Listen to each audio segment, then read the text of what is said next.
అమ్మ అమ్మ నాన్నకి చెప్పమ్మా ప్లీజ్ అమ్మ అమ్మ ప్లీజ్ అమ్మ అమ్మ నాన్నకి చెప్పమ్మా. మీరే అడగండి, అడిగితే వెళ్ళి పంపిస్తారు. సరే నాన్న రేపు మా ఫ్రెండ్ వాళ్ళ ఇంటికాడ క్రిస్మస్ సెలబ్రేషన్స్ ఉన్నాయి, మన ఫ్యామిలీ మొత్తం రమ్మన్నారు నాన్న, వెళ్దామా నాన్న? రేపు క్రిస్మస్ సెలబ్రేషన్సా సోనీ? మొన్న శ్రావణ మాసంలో శ్రావణ శుక్రవారం వ్రతం చేసావు కదా, మరి ఆ వ్రతం అప్పుడు నువ్వు వాళ్ళని పిలిచావుగా, ఏమన్నారు? విగ్రహారాధన చేసే పూజకి మేము రాము అని అన్నారు.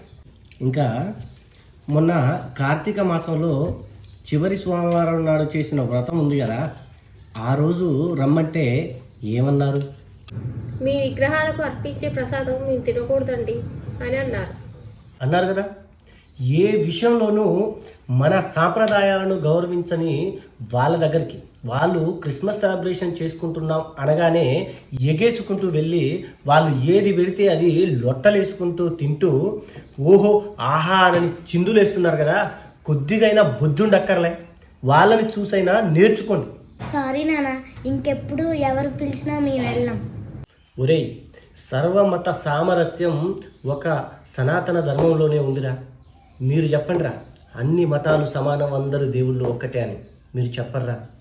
ఎందుకురా యేసు 25వ తారీఖునే పుట్టాడు అనడానికి ఈ క్రిస్మస్ చేయడానికి సంబంధమే లేదు. అయినా మీరు చేస్తున్న పండుగలను మేము గౌరవిస్తాం, మరి మా పండుగలను మీరు గౌరవిస్తారా? అలాంటి ఆలోచన మీకు లేదు. కావాలని ఇది క్రియేట్ చేసుకొని హిందువులను మతం మార్చాలనే ఆలోచనే తప్పితే ఎప్పుడైనా హిందువులను హిందువులుగా చూశారా మీరు? మా దేశంలో పుట్టి మా దేశంలో పెరిగి మా మతంలో నుండి మతం మారి మమ్మల్ని దూషిస్తున్నారు కదా, ఎందుకురా ఇలాంటి ఆలోచనలు? మేము ఇప్పటికైనా మీతో కలిసి నడవడానికి సిద్ధంగా ఉన్నాం.